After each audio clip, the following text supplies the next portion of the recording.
है। यह हमें इस बात का स्मरण कराती है कि कैसे हर भारतीय एक दूसरे की मदद के लिए तत्पर है। वह जो कुछ भी कर सकता है उसे करने में जुटा है। अरुणाचल प्रदेश की एक ऐसी ही प्रेरक कहानी मुझे मीडिया में पढ़ने को मिली। यहाँ सियांग जिले के मिरेम गांव ने वो अनोखा कार्य कर दिखाया जो समूचे भारत के लिए एक मिसाल बन गया है। इस गांव के कई लोग बाहर रहकर नौकरी करते हैं। गांव वालों ने देखा कि कोरोना महामारी के समय ये सभी अपने गांव की ओर लौट रहे हैं। ऐसे में गांव वालों ने पहले से ही गांव के बाहर क्वारंटीन का इंतजाम करने का फैसला किया। उन्होंने आपस में मिलकर गांव से कुछ ही दूरी पर 14 अस्थायी झोपड़ियां बना दी और ये तय किया कि जब गांव वाले लौटकर आएंगे तो उन्हें इन्हीं झोपड़ियों में कुछ दिन क्वारंटीन में रखा जाएगा। उन झोपड़ियों में शौचालय, बिजली, पानी समेत दैनिक जरूरत की हर तरह की सुविधा उपलब्ध कराई गई। जाहिर है मिरेम गांव के लोगों के इस सामूहिक प्रयास और जागरूकता ने सबका ध्यान अपनी ओर आकर्षित कर लिया।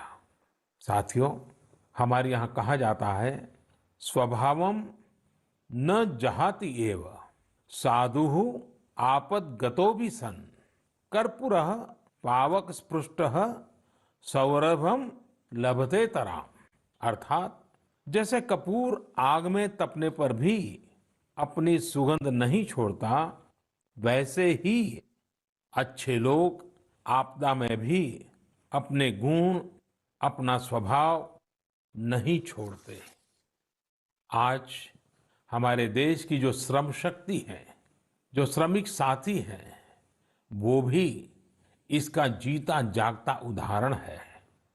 आप देखिए, इन दिनों हमारे प्रवासी श्रमिकों की ऐसी कितनी ही कहानियां आ रही हैं जो पूरे देश को प्रेरणा दे रही है। यूपी के बाराबंकी में गांव लौटकर आए मजदूरों ने कल्याणी नदी का प्राकृतिक स्वरूप लौटाने के लिए काम शुरू कर दिया। नदी का उद्धार होता देख आसपास के किसान, आसपास के लोग भी उत्साहित हैं। गांव में आने के बाद क्वारंटीन सेंटर में रहते हुए, आइसोलेशन सेंटर में रहते हुए हमारे श्रमिक साथियों ने जिस तरह अपने कौशल्य का इस्तेमाल करते हुए अपने आसपास की स्थितियों को बदला है, वो अद्भुत है।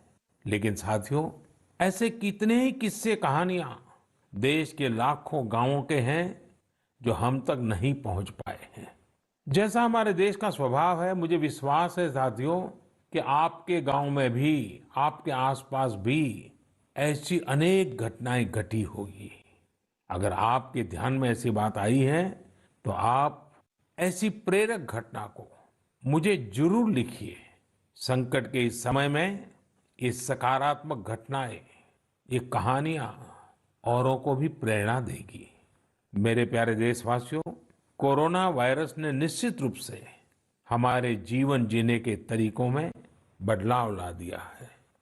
मैं लंदन से प्रकाशित फाइनेंशियल टाइम्स में एक बहुत ही दिलचस्प लेख पढ़ रहा था। इसमें लिखा था कि कोरोना काल के दौरान अदरक, हल्दी समेत दूसरे मसालों की मांग एशिया के अलावा अमेरिका तक में भी बढ़ गई है। पूरी दुनिया का ध्यान इस समय अपनी इम्यूनिटी बढ़ाने पर है और इम्यूनिटी बढ़ाने वाली इन चीजों का संबंध हमारे देश से है।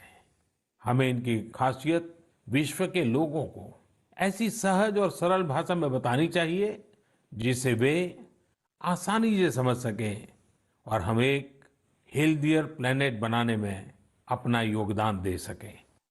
मेरे प्यारे देशवासियों, कोरोना जैसा संकट नहीं आया होता तो शायद जीवन क्या है, जीवन क्यों है, जीवन कैसा है, हमें शायद ये याद ही नहीं आता। कई लोग इसी वजह से मानसिक तनाव में जीते रहे हैं।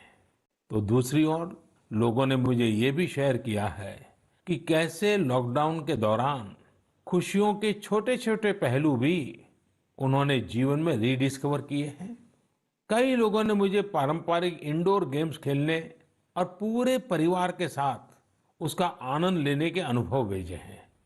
साथियों, हमारे देश में पारंपरिक खेलों की बहुत समृद्ध विरासत रही है।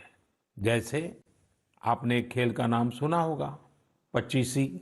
यह खेल तमिलनाडु में पल्लान्गुली, कर्नाटक में अली गुली मणे और आंध्र प्रदेश में वामन गुंटलू के नाम से खेला जाता है। ये एक प्रकार का स्ट्रेटेजी गेम है जिसमें एक बोर्ड का उपयोग किया जाता है। इसमें कई खांचे होते हैं जिनमें मौजूद गोली या बीज को खिलाड़ियों को पकड़ना होता है। कहा जाता है कि यह गेम दक्षिण भारत से दक्षिण पूर्व एशिया और फिर दुनिया में फैला है। साथियों, आज हर बच्चा सांप सीढ़ी के खेल के बारे में जानता है, लेकिन क्या आपको पता है कि यह भी एक भारतीय पारंपरिक गेम का ही रूप है जिसे मोक्ष पाटम या परम पदम कहा जाता है। हमारे यहाँ का एक और पारंपरिक गेम रहा है गुट्टा। बड़े भी गुट्टे खेलते हैं और बच्चे भी। बस एक ही साइज के 5 छोटे पत्थर उठाएं और आप गुट्टे खेलने के लिए तैयार। एक पत्थर हवा में उछालिए और जब तक वो पत्थर हवा में हो आपको जमीन पर रखे बाकी पत्थर उठाने होते हैं।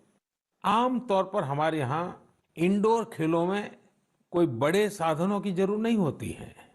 कोई एक चौक या पत्थर ले आता है, उसे जमीन पर ही कुछ लकीरें खींच देता है और फिर खेल शुरू हो जाता है।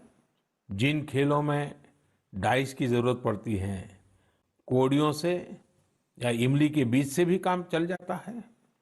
साथियों, मुझे मालूम है आज जब मैं ये बात कर रहा हूं, कितने ही लोग अपने बचपन में लौट गए होंगे। कितनों को ही अपने बचपन के दिन याद आ गए होंगे। मैं यही कहूंगा कि उन दिनों को आप भूले क्यों है? उन खेलों को आप भूले क्यों है?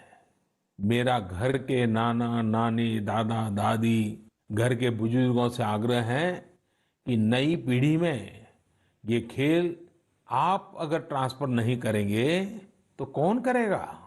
जब ऑनलाइन पढ़ाई की बात आ रही है तो बैलेंस बनाने के लिए, ऑनलाइन खेल से मुक्ति पाने के लिए भी हमें ऐसे करना ही होगा। हमारी युवा पीढ़ी के लिए भी, हमारे स्टार्टअप्स के लिए भी यहाँ एक नया अवसर है और मजबूत अवसर है। हम भारत के पारंपरिक इंडोर गेम्स को नए और आकर्षक रूप में प्रस्तुत करें। उनसे जुड़ी चीजों को जुटाने वाले, सप्लाई करने वाले स्टार्टअप्स बहुत पॉपुलर हो जाएंगे। और हमें ये भी याद रखना है, हमारे भारतीय खेल भी तो लोकल है और हम लोकल के लिए वोकल होने का प्रण पहले ही ले चुके हैं।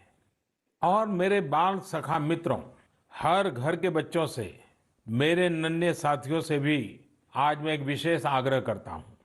बच्चे, आप मेरा आग्रह मानेंगे ना? देखिए, मेरा आग्रह है कि मैं जो कहता हूं आप जरूर करिए। एक काम करिए, जब थोड़ा समय मिले तो माता पिता से पूछकर मोबाइल उठाइए और अपने दादा दादी, नाना नानी या घर में जो भी बुजुर्ग हैं उनका इंटरव्यू रिकॉर्ड कीजिए। अपने मोबाइल फोन में रिकॉर्ड करिए। जैसे आपने टीवी पर देखा होगा ना, कैसे पत्रकार इंटरव्यू करते हैं, बस वैसा ही इंटरव्यू आप कीजिए। और आप उनसे सवाल क्या करेंगे?